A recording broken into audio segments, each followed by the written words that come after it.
dito tayo sa side na to. Sa left side muna tayo mag-focus. Okay? So, dito sa left side na to, as you can see, this one, okay? Ito yung basic chart na tinatawag namin. Okay? Sa feng shui, we have basic chart. Okay? Para sa yung basic chart? Basic chart po, or patsy chart, para malaman mo kung ano yung energy mo or personal energy. Okay? Iba po ang flying star chart sa Basic chart. Okay? Basic chart po ng Year of the Horse to, or yung birthday mismo ng horse for 2026. As you can see, this one, we have the hour pillar, day pillar, month, and year pillar. Okay? Ang bawat pillar po may elements. Okay? We have 5 elements. Okay? Ngayon, ang bawat pillar po, makikita nyo dito, meron siyang element. Meron siyang fire element, wood element, metal element, and earth element. Wala po kayo nakikitang water dyan, ha? Water. So, ang missing element po natin for 2026 is water element. Okay? Ngayon, kung missing si water, ibig sabihin pa mahina ang tubig niya 2026? Hindi po. Okay? Ang ibig sabihin po niyan, na andun po ang source ng income. Nasa water. Since siya yung missing, siya yung in. Okay? In business, siya yung hahanapin. Siya yung maraming market. Okay? This 2026. At nung makikita niyo po, yung Year of the Horse, may mga kasama siya dito sa basic chart na animal zodiac sign. 2 tiger at 1 rooster. Okay? Ngayon, etong mga element na to, nagtutulong-tulong po yan. Okay? We have fire element, earth, metal, water, and wood. 5 lang po ang elements ha. 5 lang po ha. Fire, earth, metal, water, and wood. Okay? Ngayon, ang bawat element, nagtutulong-tulong yan. Okay? Sa loob ng pamamahay natin, merong 5 elements. Okay? Yung bubong, metal. Yung pader, earth, metal. Yung gripo, water, CR, water, furniture, wood, or metal. So, composed of 5 elements ang ating pamamahay. Even yung facilities. Okay? Ngayon, ang Year of the Horse, okay, is, kung makikita nyo dito sa table, ang Year of the Horse ay 3 ang apoy. Too much ang fire for this year, 2026. Okay? Ibig sabihin, ngayong 2026 po, ang fire energy malakas. Ang fire energy po natin, ang relatable na organ natin sa katawan natin in terms of fire energy is heart. Okay? So marami po ngayon ang medyo tatamaan ng init ng ulo, dulo, okay? Saka mas marami pa pong hindi magandang mangyayari in terms of energy sa atin lahat ngayong 2026, no? Kasi po, pag too much ang fire, medyo impulsive when it comes to decision making, when it comes to love, in all aspects, tatamaan talaga. Okay? Sa business naman po, medyo yung mga owners, medyo hinay-hinay sa pagdedesisyon kasi marami talagang problems na magdarating kasi too much ang fire for this year. Lalo pa siyang pinalakas ng 2 wood because wood fuels the fire element. Tandaan niyo yan ha, wood fuels the fire element. Ano yung taon ng 2025? Wood snake. So bago umalis ang ahas, bago tumuntong ang kabayo, pinalakas na naman yan. Okay? At kung mapapansin din nyo, hindi katiting na tubig, walang water. Okay? Kaya ngayon dapat, ang pinalalakas natin, water element. So, paano natin ito hanapin? Mamaya, i-discuss ko sa kabila. Okay? Ngayon naman po, dito sa baba, makikita nyo, meron tayong Tai Sui. Okay? Ano yung Tai Sui? Tai Sui po is the God of the year. Okay? Or guardian of the year. Okay? Yung Tai Sui, meron tayong 5 animal zodiac sign na tatamaan ng Tai Sui. Okay? Ngayon, dito sa part na to, ang horse po ang unang-unang tatamaan ng Tai Sui. Okay? Kung mapapansin niyo po dyan, ang horse po ay ang primary animal zodiac sign for the 2026. Okay? Ang kalaban po ng horse ay si rat. Okay? Ang kalaban niya si Rat. Ang best friend ni Rat ay si Ox. Okay? Si Rabbit po, okay, si Rabbit ay isa rin sa tatamaan po ng Tai Sui. Okay? Ngayon, kung makikita ninyo, si Rabbit and si Rooster ay kasama sa tatamaan ng Tai Sui. Si Rabbit at si Rooster ay magkalaban, opposite directions. Okay? Si Horse at si Rat, opposite direction. Si Ox ay kalaban ni Horse. Okay? Sila yung medyo pressure for 2026. Okay? Ngayon, sa bandang gilid po, sa baba ng Flying Star chart, yung pong lucky animal zodiac sign, sorry, kita nyo ba siya? Yung mga nakasulat? Kita nyo naman siya? Or medyo ilalapit ko? Para medyo, just, baka hindi nila kita. Masyado malayo eh. Okay. Ayan. Medyo ano po dito. Ayan. Okay. So, kung mapapansin niyo po, Flying Star Chart 2026, yan po yung energies, no, ng direction. Para lang malaman mo kung positive or negative yung isang direction. Okay? Sa baba niyan, meron tayong lucky animal signs and yung mga walang malas ha. Walang malas na zodiac sign. Pressure yung word, hindi malas. Okay? Pressure lang. Challenging yung taon na to para sa kanila. Yung year of the animal zodiac sign, horse, rat, ox, and rooster, sila yung medyo pressure talaga for 2026. Okay? Ngayon, yung mga tatamaan ng Tai Sui, isang advice ko para sa inyo, no? Do charity work, okay, before 17. February 17, February 15, 16, charity work para ma-cleanse na yung sarili ninyong energy. Okay? Charity work like tumulong ka nang wala kang inaasahang kapalit kahit kanino. Okay? Basta tumulong ka. Kung ano kaya mong ibigay, before mag-17, February 17, tumulong ka. Para kung ikaw ay horse, rat, ox, or rabbit, or rooster, medyo makiklense mo na yung sarili mong energy doon. Okay? Mauunahin mo na agad. Kasi ang horse po ngayon, medyo mabilis ang transition. Sobrang daming mangyayari. Kung okay ka ngayon, maaaring hindi ka okay next month. Kung hindi ka okay ngayon, maaaring okay ka next month. So dapat aware ka sa mangyayari by energy. We have the positive and the negative energy. Elementary pa rin tayo tinutulong sa atin ngayon. Okay? So ngayon, napakabilis pong mapasa ng energy. Kung positive ka gumising sa umaga, may makakasalubong ka lang na negative na tao. Pag uwi mo sa bahay, parang ka nang mainit ang ulo. Ang katumbas ng isang negative na tao ay 10 positive na tao. Okay? So ang analogy dyan, ang bulok na kamatis, haluan mo lang, ang isang sakong fresh na kamatis, haluan mo lang ng isang bulok, mabubulok na lahat. Ganon din ang pag-transfer ng energy ng mga tao. Okay? So ngayon, ang color po natin for the year 2026 is hindi po pula ha, hindi po pula. Okay? Hindi po red ang lucky color for 2026. Yung nauso na na-post sa social media na ang tawag yung kulay white, ano yun, yung cloud dancer, kasi yung kulay white na color, yun ay passion color. Okay? Hindi po yung lucky color. Aalamin mo yung purpose ng color. Ano yung purpose ng paggamit mo ng kulay.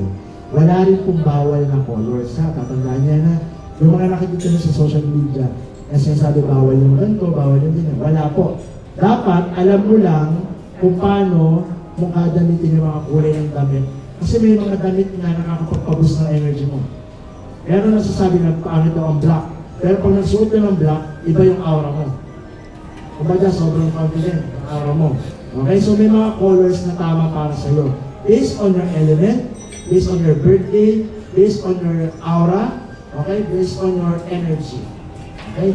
Ngayon, yung mga lucky animal zodiac sign, hindi porket lucky kayo, ay medyo magiging kampante kayo. Okay? Ang rabbit, top 1 po ang rabbit sa pinakalaki sa 2026. Pumapangalawa po ang dragon. Sumunod po ang snake, tiger at sheep, and dog, pig, and monkey. Ang pressure, animal zodiac sign, horse, rat, ox, and rooster. Okay? Ngayon, ito po nasa taas, yung Flying Star Chart 2026. Ito po yung para malaman mo kung ano yung energy na bumagsak sa zodiac sign mo. Okay? Para rin maiwasan mo yung mga possible na pwedeng mangyari. Okay? Ngayon, start tayo sa Year of the Rat. Okay? Year of the Rat po nasa north direction. Ang element ng north direction is water. Nag-iisa lang yun ha, water ang north. Okay? Ang rat po, nasa kanila yung authority, energy, or heaven's lock energy. Ibig sabihin, yung mga possible na hindi natin i-expect na magagandang mangyayari is makukuha ng mga year of the rat for 2026. Okay? Pero, under pressure pa rin siya ng Kaisui energy. So, ingat pa rin. So, sa susunod naman, ang year of the ox and tiger, meron silang education and knowledge energy or study energy. So, ngayon, yung connection din nila sa tao mas dadami, mas marami silang makikilala for 2026. Okay? So, next naman natin is yung year of the rabbit sa east direction. Okay? East is ikata ng araw. Yung rabbit po, nasa kanila yung 8 o yung wealth. Okay? Kung sino may mga kaibigan na year of the rabbit, dumikit na kayo sa mga year of the rabbit. Okay? Kasi yung positive energy nila for 2026 is nakakapagpasa sila ng wealth energy. So, sino ba namang may ayaw ng pera? Diba? So, ang pera ang pinaka-lead for daily basis, no? So, next natin is year of the dragon, southeast direction, and also year of the snake. Okay? Yung dragon and snake, medyo yung snake kasi makakahinga na. Okay? Kasi yung taon nila last year. Okay? Okay, ganito guys. Pag taon ninyo, pressure. Okay? Hindi totoo na kapag taon ninyo, iswerte. Malaking kabalik ka ng pulo. Pag taon ninyo, pressure, nasa inyo yung mata na lahat ng zodiac sign. Kumbaga, sa inyo lahat ng katingin. Nasa inyo yung spotlight. Okay? Kaya yung mga year of horse, medyo pressure talaga sila ngayong taon nila. Okay? So yung mga year of the dragon and snake, nasa kanila po yung prosperity energy. Okay? So ngayon, ang mga dragon and snake na nandito, nasa inyo yung prosperity, ipamahagi nyo yung positive energy nyo sa iba. Okay? Next naman natin is year of the horse. Okay. Sino yung mga year of the horse dito? Taon ninyo, taon. 2002, 1990, sino yung mga pinanganak ng horse dito? Okay? Year of the horse, magiging honest na ako sa inyo, no? Hindi po okay ang mga year of the horse this 2026. Okay? By energy. Okay? By energy. Okay? Yung year of the horse last year, nasa robbery star. Eh, mga manloloko sa kanila. Okay? Dahil na sinabi ko nila sa horse, kanina, isa sa mga popular na tao na sa Pilipinas na naapektuhan ng year of the horse, si Kim Chiu. Si Kim Chiu ay year of the horse. Okay? Si Kim Chiu ay niloko ng kapatid niya. Okay? Si Kim Chiu ay nasa robbery star last year. Ngayon, ang robbery energy ngayon ay nasa mga year of the sheep at monkey. Bumaliktad lang siya, lumipat lang siya. So yung mga year of the horse niya, nasa misfortune naman sila ngayon. So yung number 5 energy, misfortune yan. Kawalan ng kasaganahan in life. Okay? Pressure, too much fire energy. Kaya yung takbo ng kabayo, medyo sasabayan natin. Kasi pag tumigil ang kabayo, dapat itigilin tayo. Okay? Pero dahil sinabi ko, kanya-kanya tayo ng element. So know your element based on your birthday or year. Kasi yung element mo, meron niyang nagpapalakas dyan isang element. Meron kang weakest element. Meron tayong yung attraction, activation, and energy, boosting, and balancing. Okay? Apat yun, apat na energy. So halimbawa, ang element mo is fire. Okay? Ang nagpapalakas po sa fire is wood. So ang boosting ng fire is wood. Ang attraction ng fire, kung ano yung kaya ng palakasin at kaya ng kontrolin na element, which is earth and metal. Okay? Because fire melts the metal element, fire increases the power of the earth element, and also, ang nagbabalance naman sa fire, water. Since wala ng tubig, medyo critical ang 2026, okay? Kaya ngayon, mag-invest na kayo na more on deep blue, blue colors, okay, sa lahat ng gamit, okay? Even ano yan, panyo, anything, bag, wallet, more on ang flow ng money, ang wealth nasa tubig, okay? Tapos, kung mapapansin nyo, ang horse is fortune. Ang sheep at monkey, robbery. So, medyo, hindi na in terms of money yan, pati sa tao. So, pwede sila lukoy ng tao, scams, okay, betrayal issues, yung mga sheep at monkey. Yung rooster naman sa baba nila, yung west direction, yung rooster po is quarrel, conflict energy. So, sila yung mga absorb ng mga legal issues, no? Yung mga problem in terms of kawayan, okay, makaka-attract sila ng mga medyo kaaway nila sa may businessman or in life, okay? And lastly, yung pig and dog, okay, northwest direction. Dito yung illness ko, yung sakit, nasa northwest direction, okay? Apektado ang mga year of the pig at year of the dog ng illness energy. Ngayon, paano naman namin, okay, paano natin yan i-apply sa pamamahay natin? Okay? Ganito, tuturuan ko kayo. Meron kayong mga phone, di ba? Yung mga phone ninyo, gagamit kayo ng compass. Okay, compass. Pupunta lang kayo sa center ng house ninyo o center ng business at magko-compass kayo. Pero you will make sure na tama yung compass, accurate na pa siya. Halimbawa, dito sumisikat ng araw at nakalagay sa compass mo na dito talaga, so accurate siya. Double check nyo ha, kasi medyo gumagalaw-galaw talaga siya. Okay? Iba ang energy ng kabuuang facility or ng property sa loob ng kwarto mo. Okay? Siyempre may kwarto ka, may salas, di ba? So iba ang energy ng room mo sa kabuuang energy ng property. So dapat, kapag nag-compass ka ng property, magko-compass ka rin sa loob ng room mo. Kasi kapag ikaw ay nakaulo sa pangit na direction, ma-activate mo yan. Okay? Kaya yung iba, September pa lang last year, na-apekto. Kasi, ito sa amin, kung sure, ang taon ay usually ilang months lang, hanggang August lang. Pag tumungtong na ang August month, kayo na mag-change ng energy. So, ang energy cycle lang babago na siya. Okay? So ngayon, itong mga to, hindi porket alam mo na ikaw ay nasa magandang direction, is magiging panatan ka na. So dapat ngayon 2026, ito yung time para mas lalo kang magsipag, kumilos, okay? Mag-invest, gamitin yung utak ng tama, huwag puro puso, huwag puro emotions, okay? Kasi unstable emotion, unstable life, income, everything. Okay? Kaya ang utak natin, napaka-powerful na. Okay? Etong mga to is just energy ng direction. Pero maa-activate mo yan kapag lagi ka nakastable. Kaya dapat alam mo to. Okay? Ang center natin is victory. Kaya ako ma-advise ko sa inyo, ang center ng bahay or ng business, mayroon dapat nagpo-flow na water. Or mini fountain, or nasa center lang, or parang bilog na carpet na blue. Para kahit pa paano, by energy, medyo prevention. Okay? Pero hindi talaga siya mawawala unless meron tayong ilalagay sa atin, like cures, mantra. Pero pag astas mo yung bahay, doon lang papasok yung mga cure at mantra. Okay? Kapag bagong gagawin yung bahay, bago siya bibilin, dapat talaga napupungsoy siya. Kaya ang nangyayari, kapag alam ng tao, ang gagawin, before siya bumili ng bahay, before siya patay ng bahay, ang feng shui master at saka ang architect nag-uusap yan. Kasi pag ang design ay, kahit maganda ang design, at mali ang placement ng gamit, sino magsasuffer? Yung may-ari ng bahay. Sino mag-aayos nun? Later on, kami.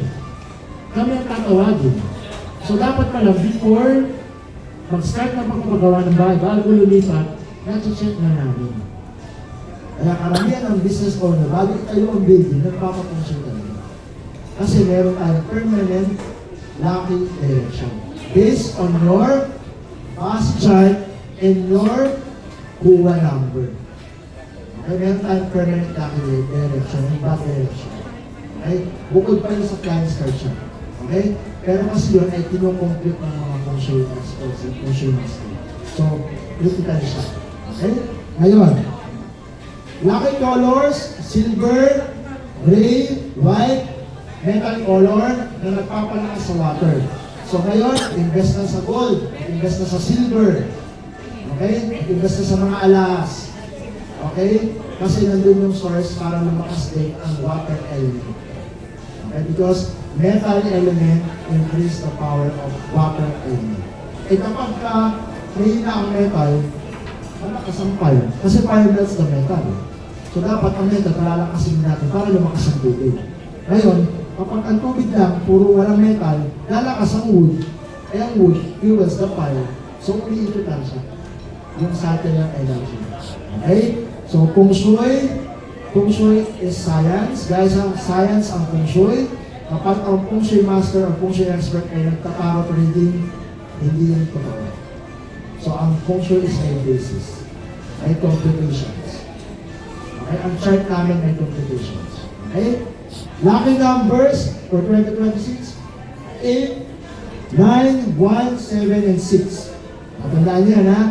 Wala pa rin tatalo sa 8. 8. Okay? 8 pa rin ang pinakalaki sa lahat. Kasi pag sinulat mo yan, dire-diretso. Kahit saan ka magsinulat. Okay? Pero avoid ang number 4. When it comes to, hindi kayo ng property, mag-invest kayo ng property. Yung mga number 4 sign, avoid niya yan ha? Kasi crash ang 4. Pag sinulat mo yung para sa 6. Okay? So, crash ang 4. Okay?